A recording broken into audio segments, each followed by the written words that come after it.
Hello दोस्तों, आज की कहानी है धूप का एक टुकड़ा, जिसके लेखक हैं निर्मल वर्मा। इस कहानी में केवल एक ही पात्र है, एक महिला पात्र, तथा यह कहानी एक मोनोलॉग या एकालाप के रूप में है।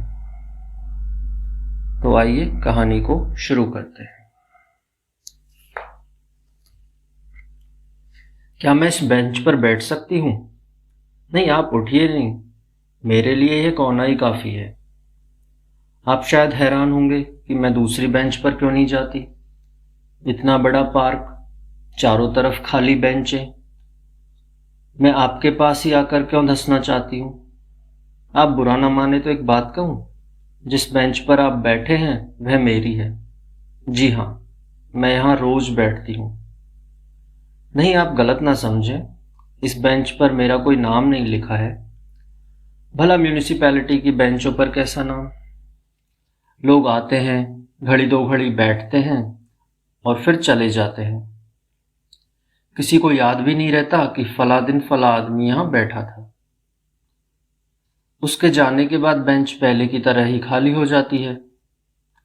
जब कुछ देर बाद कोई नया आगंतुक आकर उस पर बैठता है तो उसे पता भी नहीं चलता कि उससे पहले वहां कोई स्कूल की बच्ची या अकेली बुढ़िया या नशे में धुत जिप्सी बैठा होगा। नहीं जी, नाम वहीं लिखे जाते हैं जहां आदमी टिक कर रहे। तभी घरों के नाम होते हैं या फिर कब्रों के। हालांकि कभी कभी मैं सोचती हूं कि कब्रों पर नाम भी ना रहे तो भी खास अंतर नहीं पड़ता। कोई जीता जागता आदमी जानबूझकर दूसरे की कब्र में घुसना पसंद नहीं करेगा। आप उधर देख रहे हैं, घोड़ा गाड़ी की तरफ। नहीं, इसमें हैरानी की कोई बात नहीं। शादी ब्याह के मौकों पर लोग अब भी घोड़ा गाड़ी इस्तेमाल करते हैं। मैं तो हर रोज देखती हूँ, इसलिए मैंने यह बेंच अपने लिए चुनी है। यहां बैठकर आंखें सीधे गिरजे पर जाती हैं। आपको अपनी गर्दन टेढ़ी नहीं करनी पड़ती। बहुत पुराना गिरजा है। इस गिरजे में शादी करवाना बहुत बड़ा गौरव माना जाता है। लोग 8-10 महीने पहले से अपना नाम दर्ज करवा लेते हैं। वैसे सगाई और शादी के बीच इतना लंबा अंतराल ठीक नहीं। कभी कभी बीच में मनमुटाव हो जाता है और ऐन विवाह के मुहूर्त पर वर वधू में से कोई भी दिखाई नहीं देता। उन दिनों यह जगह सुनसान पड़ी रहती है। ना कोई भीड़, ना कोई घोड़ा गाड़ी। भिखारी भी खाली हाथ लौट जाते हैं। ऐसे ही एक दिन मैंने सामने वाली बेंच पर एक लड़की को देखा था। अकेली बैठी थी और सूनी आंखों से गिरजे को देख रही थी। पार्क में यही एक मुश्किल है, इतने खुले में सब अपने अपने में बंद बैठे रहते हैं। आप किसी के पास जाकर सांत्वना के 2 शब्द भी नहीं कह सकते। आप दूसरों को देखते हैं, दूसरे आपको। शायद इससे भी कोई तसल्ली मिलती होगी। यही कारण है, अकेले कमरे में जब तकलीफ दुश्वार हो जाती है तो अक्सर लोग बाहर चले आते हैं, सड़कों पर, पब्लिक पार्क में, किसी पब में। वहां आपको कोई तसल्ली ना भी दे तो भी आपका दुख एक जगह से मुड़कर दूसरी तरफ करवट ले लेता है। इससे तकलीफ का बोझ कम नहीं होता, लेकिन आप उसे कुली के सामान की तरह एक कंधे से उठाकर दूसरे कंधे पर रख देते हैं। यह क्या कम राहत है? मैं तो ऐसा ही करती हूं।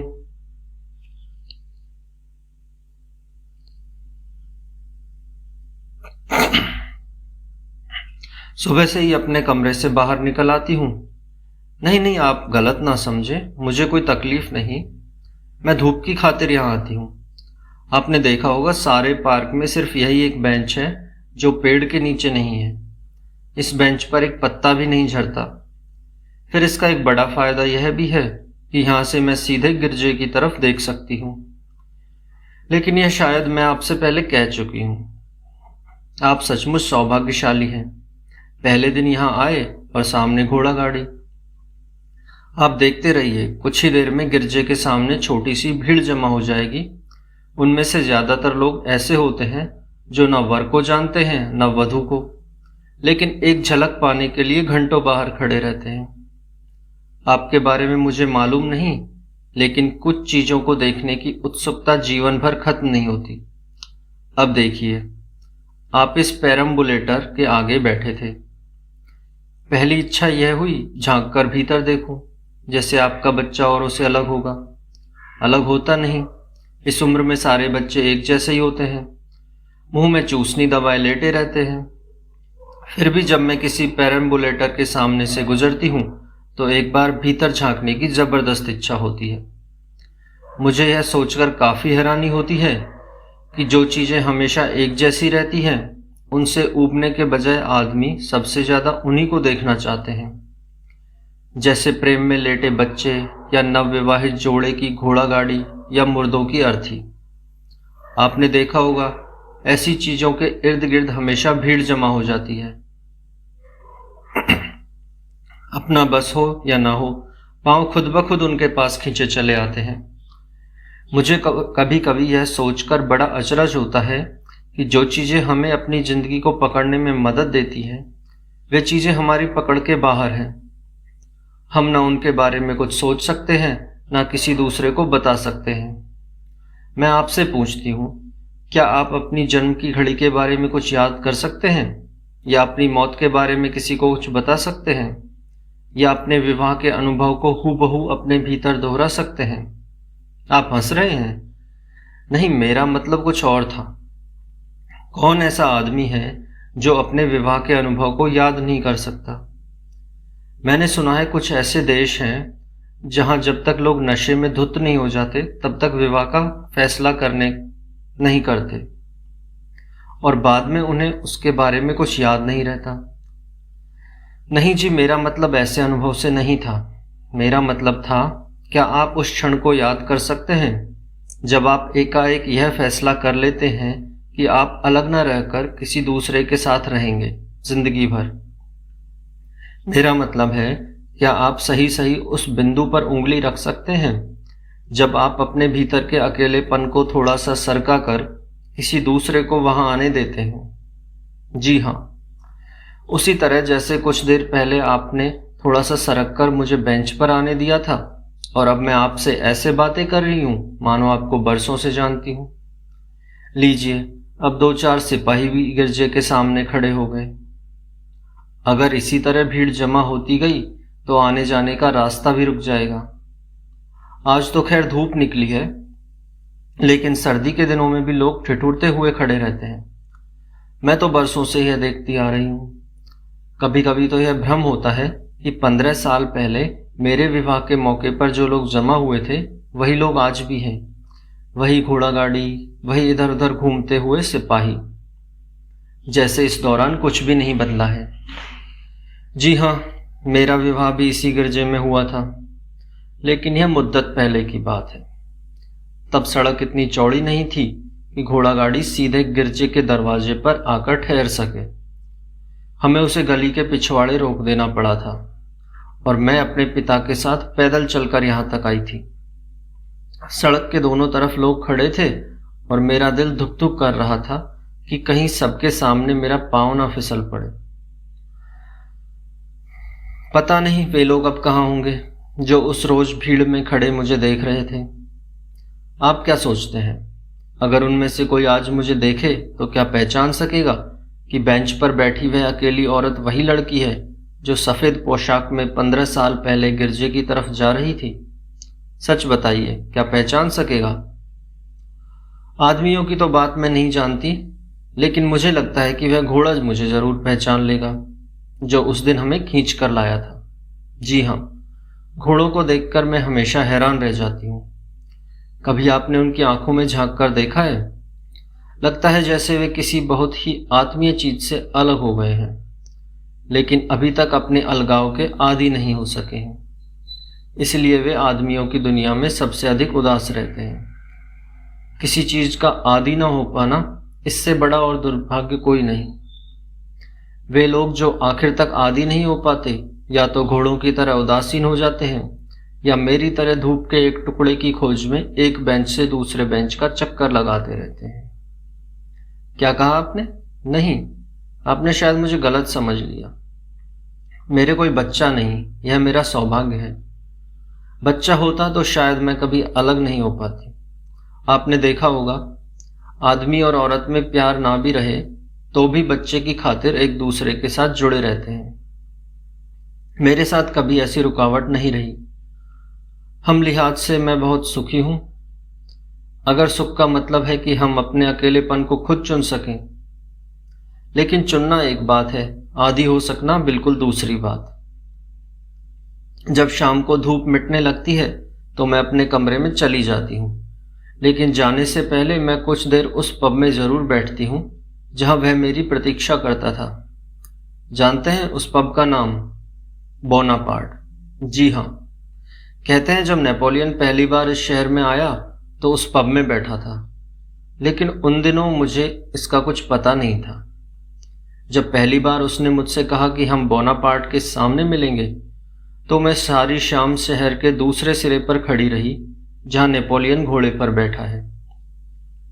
आपने कभी अपनी पहली डेट इस तरह गुजारी है कि आप सारी शाम पब के सामने खड़े रहें और आपकी मंगेतर पब्लिक स्टैच्यू के नीचे?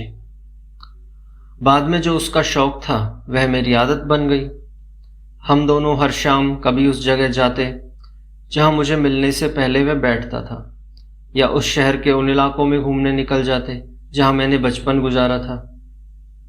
यह आपको कुछ अजीब नहीं लगता है कि जब हम किसी व्यक्ति को बहुत चाहने लगते हैं तो न केवल वर्तमान में उसके साथ रहना चाहते हैं, बल्कि उसके अतीत को भी निगलना चाहते हैं जब वह हमारे साथ नहीं था। हम इतने लालची और ईर्ष्यालु हो जाते हैं कि हमें यह सोचना भी असहनीय लगता है कि कभी ऐसा समय रहा होगा जब वह हमारे बगैर जीता था, प्यार करता था, सोता जागता था। फिर अगर कुछ साल उसी एक आदमी के साथ गुजार दें तो यह कहना भी असंभव हो जाता है कि कौन सी आदत आपकी अपनी है और कौन सी आपने दूसरे से चुराई है। जी हाँ, ताश के पत्तों की तरह वह इस तरह आपस में घुल मिल जाते हैं कि आप किसी एक पत्ते को उठाकर नहीं कह सकते कि वह पत्ता मेरा है और वह पत्ता उसका। देखिए, कभी कभी मैं सोचती हूँ कि मरने से पहले हम में से हर एक को यह छूट मिलनी चाहिए कि हम अपनी चीरफाड़ खुद कर सकें, अपने अतीत की तहों को प्याज के छिलकों की तरह एक एक करके उतारते जाएं। आपको हैरानी होगी कि सब लोग अपना अपना हिस्सा लेने आ पहुंचेंगे। माँ बाप, दोस्त, पति, सारे छिलके दूसरों के। आखिर की सूखी डंठल आपके हाथ में रह जाएगी जो किसी काम की नहीं, जिसे मृत्यु के बाद जला दिया जाता है या मिट्टी के नीचे दबा दिया जाता है। देखिए, अक्सर कहा जाता है कि हर आदमी अकेला मरता है। मैं यह नहीं मानती। वह उन सब लोगों के साथ मरता है जो उसके भीतर थे, जिनसे वह लड़ता था या प्रेम करता था। वह अपने भीतर पूरी एक दुनिया लेकर जाता है। इसलिए हमें दूसरों के मरने पर जो दुख होता है वह थोड़ा बहुत स्वार्थी किस्म का दुख है, क्योंकि हमें लगता है कि इसके साथ हमारा एक हिस्सा भी हमेशा के लिए खत्म हो गया है। अरे देखिए, वह जाग गया। जरा पेरम्बुलेटर हिलाइए, धीरे धीरे हिलाते जाइए, अपने आप चुप हो जाएगा। मुंह में चूसनी इस तरह दबाकर लेटा है जैसे छोटा मोटा सिगार हो। देखिए कैसे ऊपर बादलों की तरफ टुकुर टुकुर ताक रहा है। मैं जब छोटी थी तब लकड़ी लेकर बादलों की तरफ इस तरह घुमाती थी जैसे वे मेरे इशारों पर ही आकाश में चल रहे हों। आप क्या सोचते हैं, बच्चे इस उम्र में जो कुछ देखते हैं या सुनते हैं वह क्या बाद में उन्हें याद रहता है? रहता जरूर होगा, कोई आवाज, कोई झलक या कोई आहट, जिसे बड़े होकर हम उम्र के जाले में खो देते हैं। लेकिन किसी अनजान मौके पर जरा सा इशारा पाते ही हमें लगता है कि इस आवाज को कहीं हमने सुना है। यह घटना या ऐसी ही कोई घटना पहले कभी हुई है और फिर उसके साथ साथ बहुत सी चीजें अपने आप खुलने लगती हैं जो हमारे भीतर अरसे से जमा थी, लेकिन रोजमर्रा की दौड़ धूप में जिनकी तरफ हमारा ध्यान जाता नहीं, लेकिन वे वहां है, घात लगाए कोने में खड़ी रहती है मौके की तलाश में। और फिर किसी घड़ी सड़क पर चलते हुए या ट्रॉम की प्रतीक्षा करते हुए या रात को सोने और जागने के बीच वे अचानक आपको पकड़ लेती है। और तब आप कितना ही हाथ पांव क्यों ना मारे, कितना ही क्यों ना छटपटा, वे आपको छोड़ती नहीं। मेरे साथ एक रात ऐसे ही हुआ था। हम दोनों सो रहे थे और तब मुझे एक अजीब सा खटका सुनाई दिया, बिल्कुल वैसे ही जैसे बचपन में मैं अपने अकेले कमरे में हड़बड़ाकर जाग उठती थी और सहसा यह भ्रम होता था कि दूसरे कमरे में माँ और बाबू नहीं हैं और मुझे लगता था कि अब मैं उन्हें कभी नहीं देख सकूंगी। और तब मैं चीखने लगती थी, लेकिन उस रात मैं चीखी चिल्लाई नहीं। मैं बिस्तर से उठकर देहरी तक आई, दरवाजा खोलकर बाहर झांका, बाहर कोई न था। वापस लौटकर उसकी तरफ देखा, वह दीवार की तरफ मुंह मोड़कर सो रहा था, जैसे वह हर रात सोता था। उसे कुछ भी सुनाई नहीं दिया था। तब मुझे पता लगा कि वह खटका कहीं बाहर नहीं, मेरे भीतर हुआ था। नहीं, मेरे भीतर भी नहीं, अंधेरे में एक चमगादड़ की तरह वह मुझे छूता हुआ निकल गया था, न बाहर न भीतर, फिर भी चारों तरफ फड़फड़ाता हुआ। मैं पलंग पर आकर बैठ गई जहां वह लेटा था और धीरे धीरे उसकी देह को छूने लगी। उसकी देह के उन सब कोनों को छूने लगी जो एक जमाने में मुझे तसल्ली देते थे। मुझे यह अजीब सा लगा कि मैं उसे छू रही हूं और मेरे हाथ खाली के खाली वापस लौट आते हैं। बरसों पहले की गूंज जो उसके अंगों से निकलकर मेरी आत्मा में बस जाती थी, अब कहीं न थी। मैं उसी तरह उसकी देह को टोह रही थी, जैसे कुछ लोग पुराने खंडहरों पर अपने नाम खोजते हैं जो मुद्दत पहले उन्होंने दीवारों पर लिखे थे। लेकिन मेरा नाम वहां कहीं न था। कुछ और निशान थे जिन्हें मैंने पहले कभी नहीं देखा था, जिनका मुझसे दूर का भी वास्ता न था। मैं रात भर उसके सिरहाने बैठी रही और मेरे हाथ मुर्दा होकर उसकी देह पर पड़े रहे। मुझे यह भयानक सा लगा कि हम दोनों के बीच जो खालीपन आ गया है वह मैं किसी से नहीं कह सकती। जी हाँ, अपने वकील से भी नहीं, जिन्हें मैं अरसे से जानती थी। वे समझे मैं सठिया गई हूं। कैसा खटका! क्या मेरा पति किसी दूसरी औरत के साथ जाता है? क्या वह मेरे प्रति क्रूर था? जी हाँ, उसने प्रश्नों की झड़ी लगा दी और मैं थी कि एक इडियट की तरह उनका मुंह ताकती रही। और तब मुझे पहली बार पता चला कि अलग होने के लिए कोर्ट कचहरी जाना जरूरी नहीं है। अक्सर लोग कहते हैं कि अपना दुख दूसरों के साथ बांटकर हम हल्के हो जाते हैं। मैं कभी हल्की नहीं होती। नहीं जी, लोग दुख नहीं बांटते, सिर्फ फैसला करते हैं कौन दोषी है और कौन निर्दोष। मुश्किल यह है कि जो एक व्यक्ति आपकी दुखती रग को सही सही पहचान सकता है, उसी से हम अलग हो जाते हैं। इसलिए मैं अपने मोहल्ले को छोड़कर शहर के इस इलाके में आ गई। यहाँ मुझे कोई नहीं जानता। यहाँ मुझे देखकर कोई यह नहीं कहता कि देखो, यह औरत अपने पति के साथ 8 वर्ष रही और फिर अलग हो गई। पहले जब कोई इस तरह की बात कहता था तो मैं बीच सड़क पर खड़ी हो जाती थी।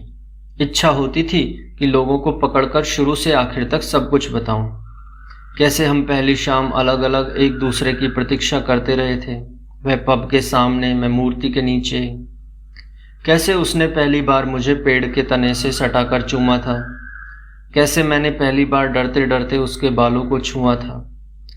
जी हाँ, मुझे यह लगता है कि जब तक मैं उन्हें यह सच नहीं बता दूंगी तब तक उस रात के बारे में कुछ नहीं कह सकूंगी जब पहली बार मेरे भीतर खटका हुआ था। और बरसों बाद यह इच्छा हुई थी कि मैं दूसरे कमरे में भाग जाऊं जहां मेरे माँ बाप सोते थे, लेकिन वह कमरा खाली था। जी, मैंने कहीं पढ़ा था कि बड़े होने का मतलब है कि अगर आप आधी रात को जाग जाएं और कितना ही क्यों ना चीखे चिल्लाएं, दूसरे कमरे से कोई नहीं आएगा, वह हमेशा खाली रहेगा। देखिए, उस रात के बाद मैं कितनी बड़ी हो गई हूं। लेकिन एक बात मुझे अभी तक समझ में नहीं आती। भूचाल या बमबारी की खबरें अखबारों में छपती हैं, दूसरे दिन सबको पता चल जाता है कि जहां बच्चों का स्कूल था वहां खंडहर है, जहां खंडहर थे वहां उड़ती धूल। लेकिन जब लोगों के साथ ऐसा होता है तो किसी को कोई खबर नहीं होती। उस रात के बाद दूसरे दिन मैं सारे शहर में अकेली घूमती रही और किसी ने मेरी तरफ देखा भी नहीं।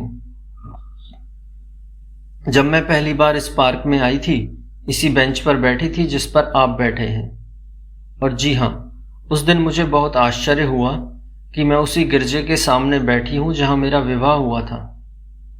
तब सड़क इतनी चौड़ी नहीं थी कि हमारी घोड़ा गाड़ी सीधे गिरजे के सामने आ सके। हम दोनों पैदल चलकर यहां आए थे। आप सुन रहे हैं ऑर्गन पर संगीत? देखिए, उन्होंने दरवाजे खोल दिए हैं।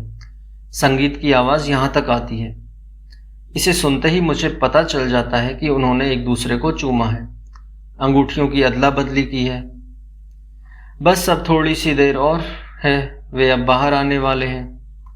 लोगों में अब इतना चैन कहाँ कि शांति से खड़े रहें। अगर आप जाकर देखना चाहें तो निश्चिंत होकर चले जाएं। मैं तो यहां बैठी ही हूं, आपके बच्चे को देखती रहूंगी। क्या कहा आपने? जी हाँ, शाम होने तक यहीं रहती हूँ, फिर यहाँ सर्दी हो जाती है। दिन भर मैं यह देखती रहती हूँ कि धूप का टुकड़ा किस बेंच पर है, उसी बेंच पर जाकर बैठ जाती हूँ। पार्क का कोई ऐसा कोना नहीं जहां मैं घड़ी आधा घड़ी नहीं बैठती, लेकिन यह बेंच मुझे सबसे अच्छी लगती है। एक तो इस पर पत्ते नहीं झड़ते, और दूसरे, अरे आप जा रहे हैं?